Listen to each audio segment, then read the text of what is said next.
now you're watching Renegade's Garage.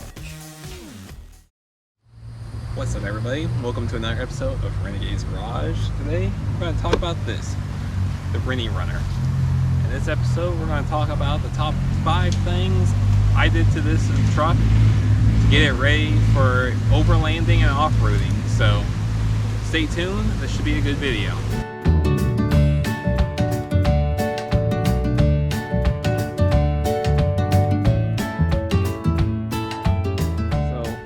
A little background on this truck, since I've not really said what it is in any videos yet. It is a 2017 Frontier SV 4x4. It has about 125,000 miles, I believe it is. And that was 120 something. So I'm going to show you guys the top 5 things I did to this that I think any overlanding vehicle should be equipped with to go either overlanding or off-roading. So number 1, a good set of tires. On this Frontier, I have it equipped with these set of Milestar Patagonias. They're the most knobby off-road tire I could fit on this, of a tire that is still within my price range. These Patagonias, I have a set of 35s on my Jeep. I love them, so I'm very much aware of how they ride, how they run, how they wear. So when it came time to buy another set of tires, I opted to go with another set of Patagonias for this. These are a set of, what size were they? They're the two, yeah, that's what I thought. The 265, 75, 16s. These are this factory size tire. If you have a Desert Runner or Pro 4X, I didn't want to have to go with, I have to cut anything, I have to make clearance. This truck still has to be a daily driver. I still want to drive it out of state, go camping with it, tow the Jeep behind it, so I want to make sure it's very, very reliable. And this truck has proven over and over in videos that you guys can tell that is a very capable truck in stock form. So for the off-roading I plan to do with this truck, I do not see any need for a bigger tire. I want to make sure I went with a good meaty tire for what I could fit on it anyhow. So that's part of the reason I went with the Patagonias. Plus, in unbiased opinion, I think it looks really cool. So on to the next mod.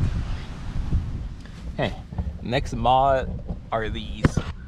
These are a set of tow hooks.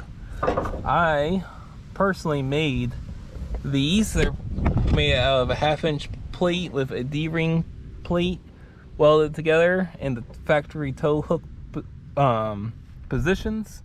My truck originally came with 1 tow hook in the front, and I wanted to have 2, so I went ahead and made both of these, and I have nice D-ring shackles.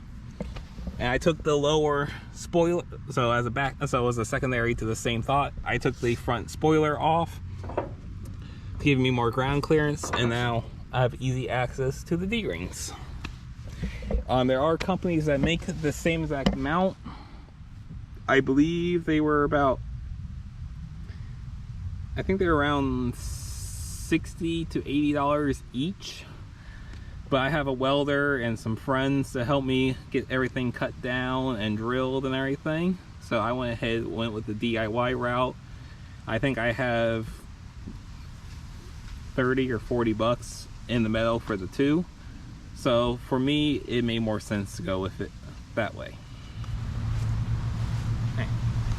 Now with any good overlanding setup, you either have to have a spot to sleep or a way to hold your tent to sleep, or some kind of arrangements to, unwind at the end of the day. So the option I went with, I already had this from my Overland trailer. If you guys not seen that, go check out that video. I will put the link above. This is a Smitty build. It's the smaller Overlander series of tent. And I recently, also I'll put the link in the video, put these on here. They're a set of billy bars. These particular ones, I have the factory Nissan utility rack. I believe it's utility track, sorry, utility track inside my bed. So I have the bars that are directly attached to the track inside. So I have one here, one behind me over there.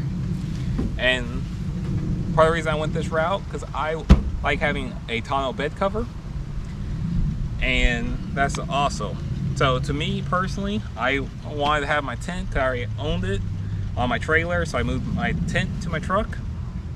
I had bought the billy bars because I wanted to have the accessibility of keeping my tonneau cover, because I want to keep the contents in my bed dry and as dust free as possible.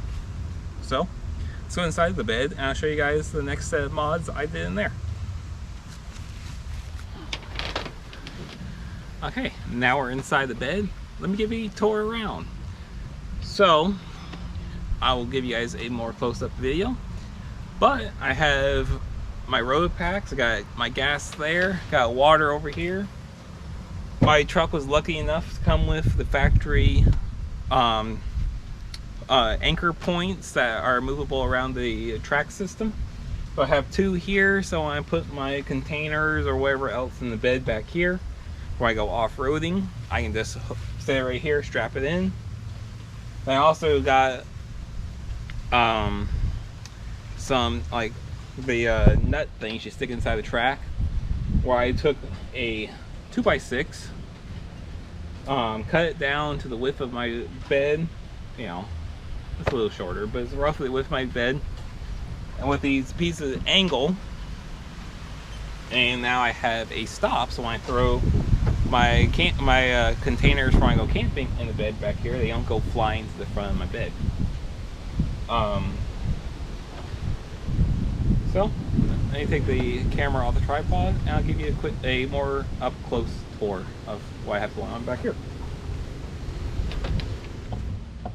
Okay, like I said, got my road pack mounts, water there, gas there. They both are using the name brand Rotopax mounts for the Toyota and Nissan utility track systems. I'm looking back, I wish I made my own, but same time they are pretty convenient that they were already made, and they're not that bad. Just for me, for the cost of what those flat pieces of steel are, I should have just made my own. Like I said, the billy bars just hook right in to the tracking right there. Like I have my 2x6 with a piece of piece of angle iron or angle bracket like you use for trussing on a house and everything right there. Then I have the factory hook points right here that I can move around, because that container right there has my tow rope and kinetic rope, soft shackles, all that kind of stuff in it. So that usually goes right here when I'm off-roading. I just strap it in so I don't move around. Hold that thought real quick. I have something to say. We now have Renegade Garage merchandise. Check it out. We now have t-shirts, hoodies, hats, cups, stickers, whatever you guys would like to have. Go check it out at Kingdom Off-Road. Go to their club section. Scroll on down to the Renegade Garage. Go pick up you guys some merchandise. Like I said, we have t-shirts, we have hats, we have cups. Whatever you guys want to go check out, use the code RenegadeGarage25 for 25% off your order over there. And make sure you guys are checking out their stuff and pick up some recovery gear and some of their own merchandise for t-shirts and stuff as well. So let's get on to the video. Okay, so now you might be saying that's all well and good. You got recovery, you got sleeping, you got storage, all taken care of. What about food? So let me show you guys what I got for my food option.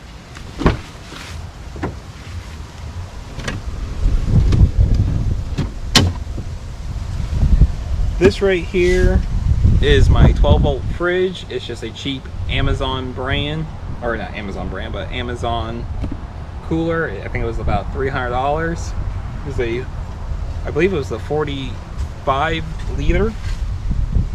I have it on a regular fridge slide. What I did for my interior, I took a piece of plywood, I flipped the rear seats up, cut out a piece of plywood, laid it down on the ground, and then I made me a spot where I'm gonna put my fridge. I have a Shell 600 watt power supply that is also, oh, I forget it rubs right there. When I moved the door, it was rubbing. I have a 600 watt Shell power supply that's mounted on the other side of the fridge. So now while I'm at camp, I just open the door, pull out the slide, open the lid, and I can get straight inside to my food. Inside my cooler, I have a 1 gallon road pack that I keep water in for when I'm at camp, so I have water to drink. But here, let me give you a quick view inside of how I set this up.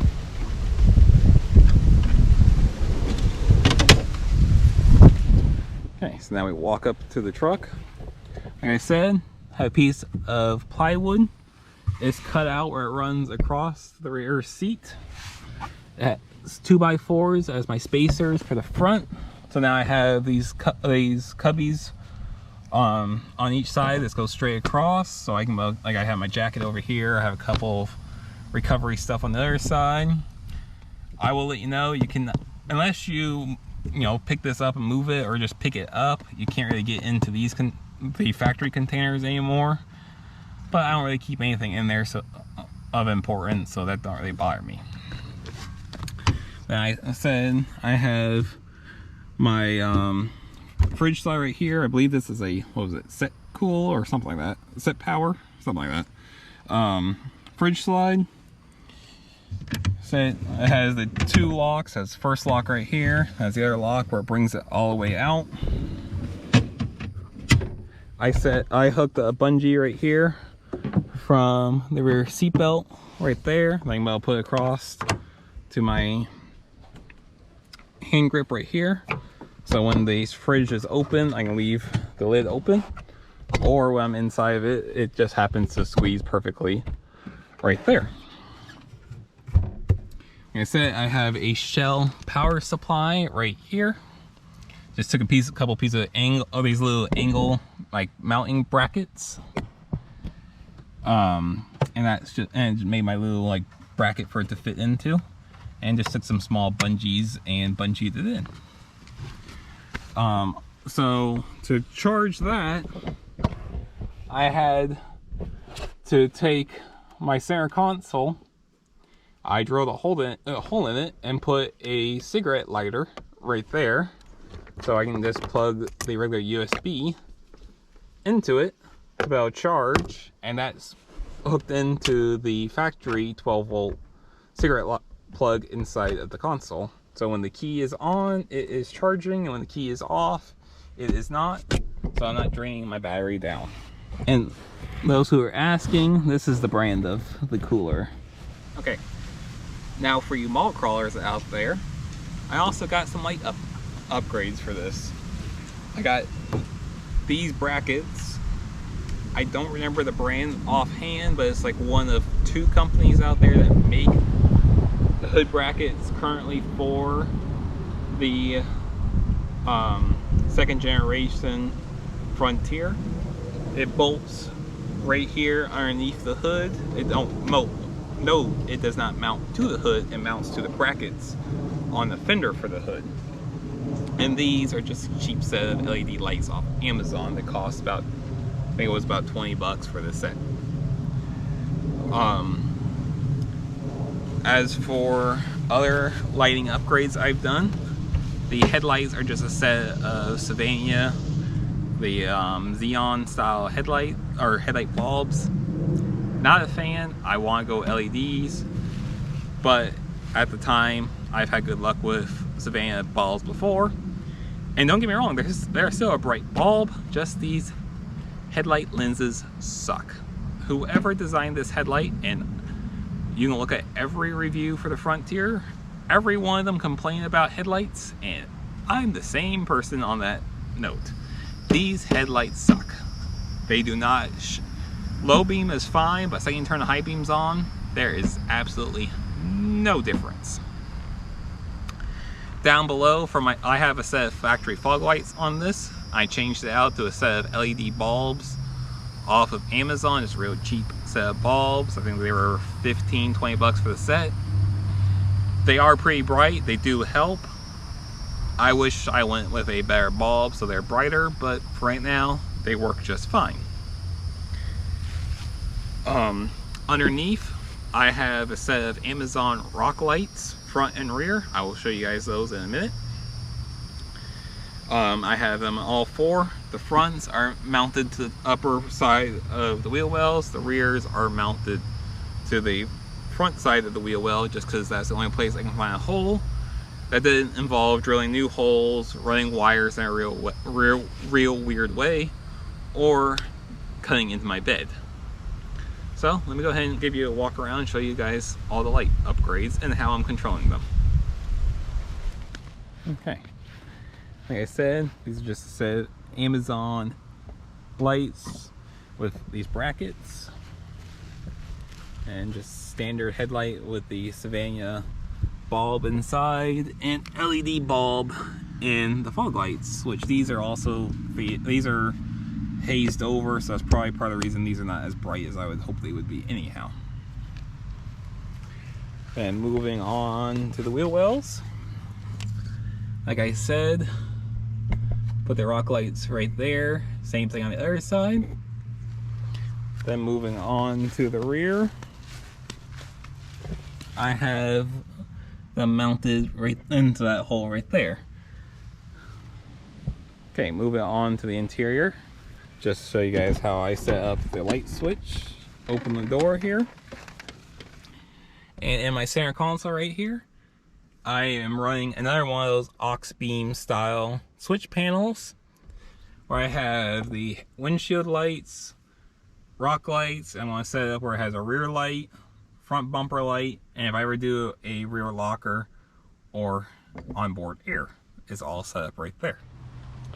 Then as a final note, these are kind of optional, but I have a set of running boards on this. These are the Tiger brand.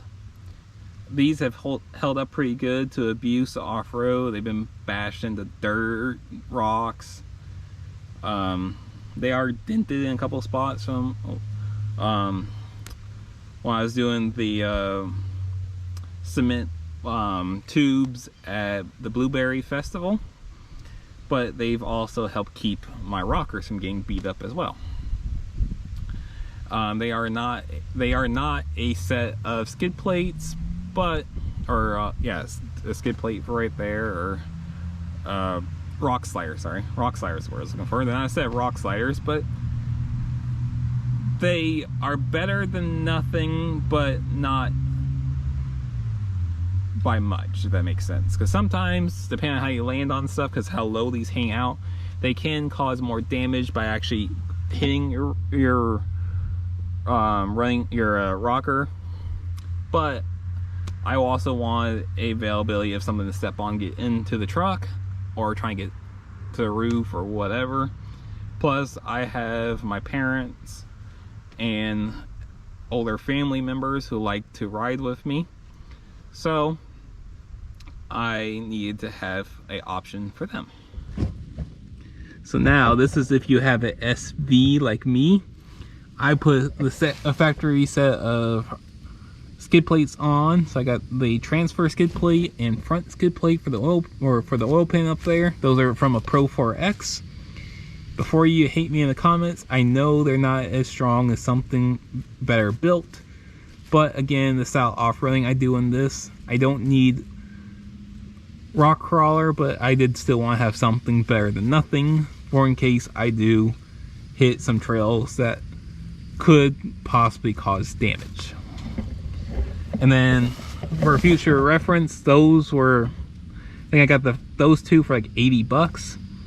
But the factory skid plate for the gas tank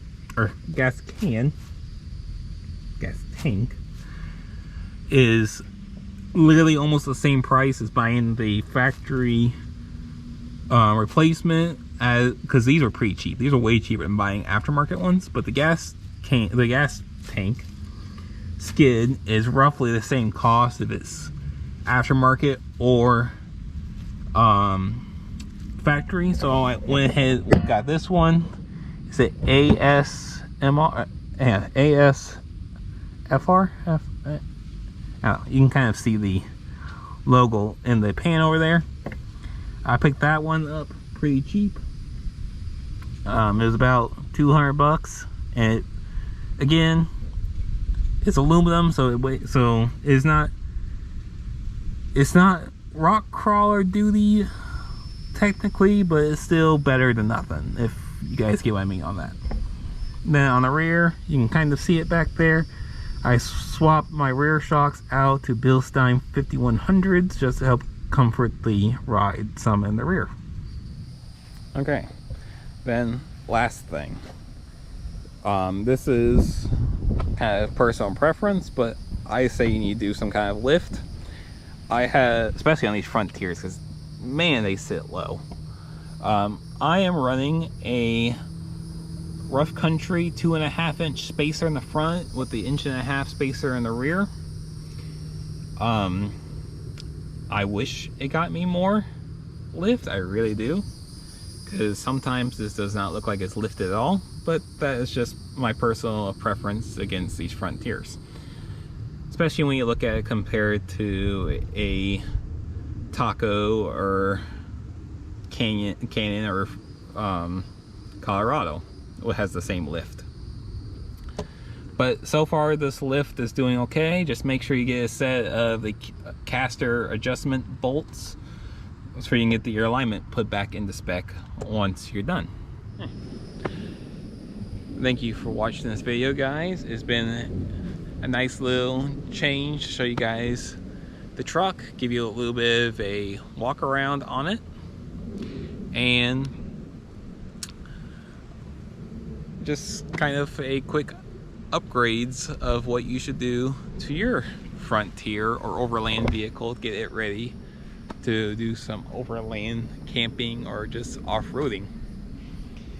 But if you like this video, make sure you like, comment, and subscribe. Turn on the notification button down below, and stay tuned for the next video. Go check out Kingdom Off-Road. Put in discount code Renegade25 for 25% off your order, and make sure you pick up some Renegade Garage merchandise over there. Go to their website, go to their clubs section, Renegadesgarage. We have t-shirts, cups, stickers, hats, hoodies, whatever you guys want is down in the website over there. Remember, Kingdom Off-Road. And if you guys put in Renegade 25 on that as well, you also receive 20% off on merchandise and help support our channel. And we'll see you guys in the next video. Bye.